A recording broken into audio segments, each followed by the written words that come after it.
Dear student, एक बार आप सभी का YouTube चैनल पर स्वागत है। लेसन नंबर 6 में हम डिस्कस करते हैं छठे लोकसभा चुनाव के बाद बनने वाली जनता सरकार पर। आप सभी जानते हैं कि इससे पहले हमने डिस्कस किया था 1977 के छठे लोकसभा चुनाव के परिणाम पर। 1977 का छठा जो लोकसभा चुनाव था वो भारतीय राजनीति में महत्वपूर्ण स्थान रखता है और दो बातों को लेकर के खासकर याद किया गया है। ये जो चुनाव परिणाम था, पहला चुनाव से पहले सवाल था, क्या इंदिरा गांधी जी की लोकप्रियता अब भी उतनी ही है जितनी चुनावों से पहले या आपातकाल से पहले थी। दूसरा सवाल ये था, क्या भारतीय जनता की लोकतंत्र में आज भी जो है आस्था है। और इन दोनों सवालों का जो जवाब दिया वो दिया 1977 के चुनाव परिणाम ने। तो हम डिस्कस करते हैं 1900 चुनाव परिणाम के बाद बनने वाली सरकार पर। टॉपिक है हमारा 1977 के चुनावों के बाद जनता पार्टी की सरकार। 1977 के छठे लोकसभा चुनावों की में इंदिरा गांधी और उनके बड़े पुत्र संजय गांधी दोनों के दोनों हार गए। उसके साथ कांग्रेस पार्टी भी बुरी तरह से चुनाव में हारी और न केवल बुरी तरह से हारी, पार्टी केवल 154 सीटों पर ही सिमट के रह गई। और कितनी बुरी तरह से कांग्रेस पार्टी हारी इसका आप अंदाजा लगा सकते हैं कि प्रधानमंत्री पद पे रहते हुए श्रीमती इंदिरा गांधी रायबरेली से और संजय गांधी जो है अमेठी से, ये अमेठी से रायबरेली दोनों चुनाव हार गई।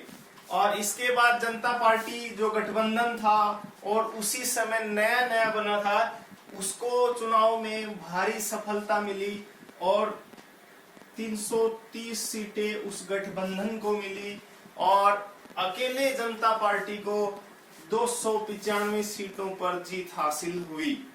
और उसके परिणाम के बाद जो है, जैसे ही चुनाव का परिणाम आया, पीएम पद के लिए चौधरी चरण सिंह जो कि उत्तर प्रदेश के बड़े किसान नेता थे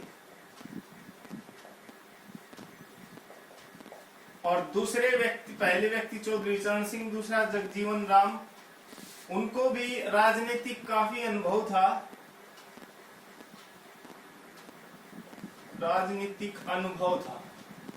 और कई जो है इससे पहले सरकारों में मंत्री पद संभाल चुके थे। और तीसरे थे मोरारजी देसाई जो कि कांग्रेस ओ से आते थे और श्रीमती इंदिरा गांधी के कट्टर विरोधी थे। उन तीनों के मध्य जो है काफी कड़ा मुकाबला था। कई बार ऐसा होता है कि गठबंधन में पीएम पद के लिए जो है सहमति बनना एक कठिन काम है और आखिरकार एक लंबी चर्चा के बाद जो है मोरारजी देसाई के ऊपर सहमति बनी और मोरारजी देसाई जो है पीएम के रूप में चुने गए। यानी कि 1964 से लेकर के 1977 तक जो है उन्होंने पीएम पद के लिए जो है काफी लंबा इंतजार करना पड़ा। वो मोरारजी देसाई जो है श्री जवाहरलाल नेहरू की मृत्यु के बाद से ही प्रधानमंत्री बनने का सपना देख रहे थे। आखिरकार उनका सपना जो है 24 मार्च 1977 को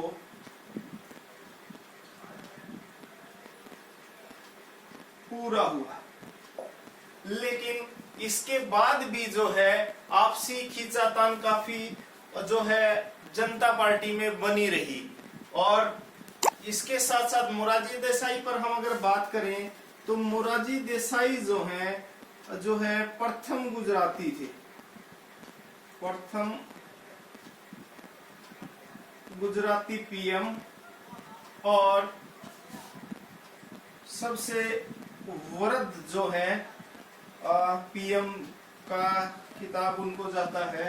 वो लगभग जब पीएम बने थे तो उनकी आयु 81 वर्ष थी।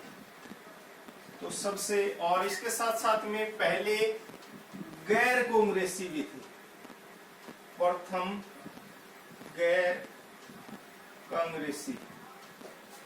और मोरारजी देसाई की जो नेतृत्व वाली सरकार है वो केवल 18 महीने ही चल पाई और उस सरकार ने अपना बहुमत खो दिया।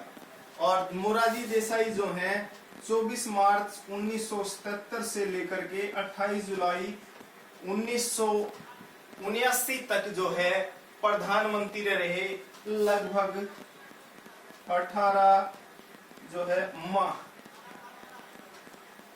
तो आप देख सकते हैं कि एक ऐसी पार्टी जिसको पहली बार इतनी बड़ी सफलता चुनावों में मिली, उसके बाद भी जो है वो सरकार केवल 18 महीने तक चली। तो इसका सीधा सा अर्थ ये था कि पार्टी में अंदरूनी कलह काफी जो है उच्चतम स्तर पे थी।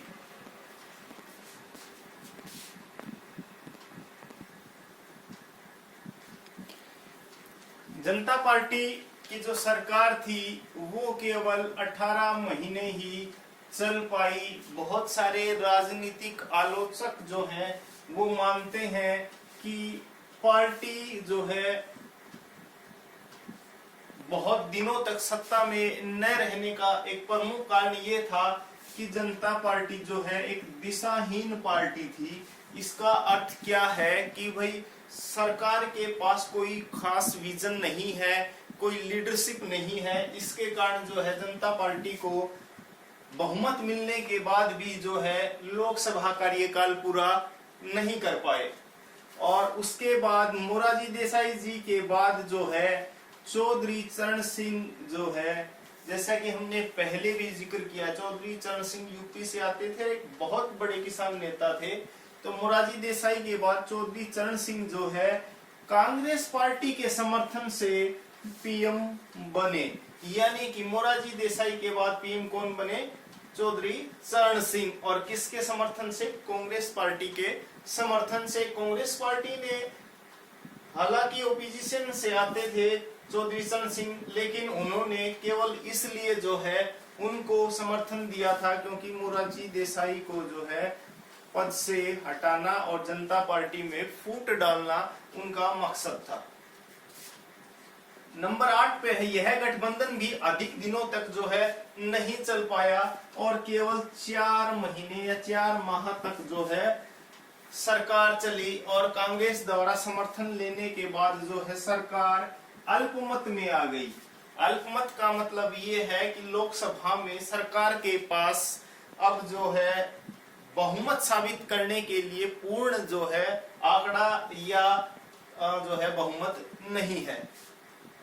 चौधरी चरण सिंह जो है देश के जो है 28 जुलाई 1979 से 14 जनवरी 1980 तक देश के प्रधानमंत्री रहे। और इनके कार्यकाल में खास बात यह है कि इन्होंने कभी भी लोकसभा का सामना नहीं किया और ऐसे पहले पीएम थे।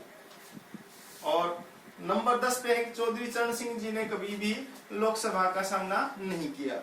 और इसके बाद जो है 7वां आम चुनाव जो है 1980 में करवाया गया, यानी कि जनवरी 1980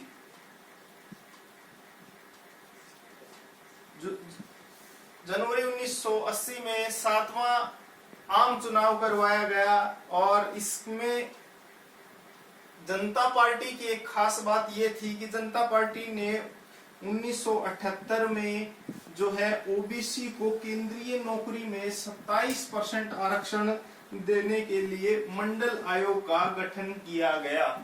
बहुत बार प्रश्न और जो है क्वेश्चन में एग्जाम में आता है कि जनता पार्टी के दौरान जो है किस मंडल जो है मंडल आयोग का जो है स्थापना किसके शासनकाल में हुआ था? तो जनता पार्टी का। कब हुआ? तो 1978 में। किससे संबंधित था? ओबीसी को केंद्रीय नौकरी में 27% आरक्षण के लिए। और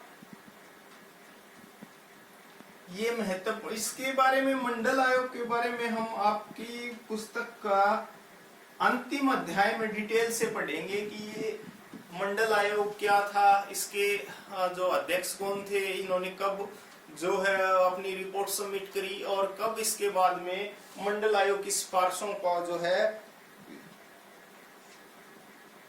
लागू किया गया, उस समय देश के प्रधानमंत्री कौन थे। Thank you.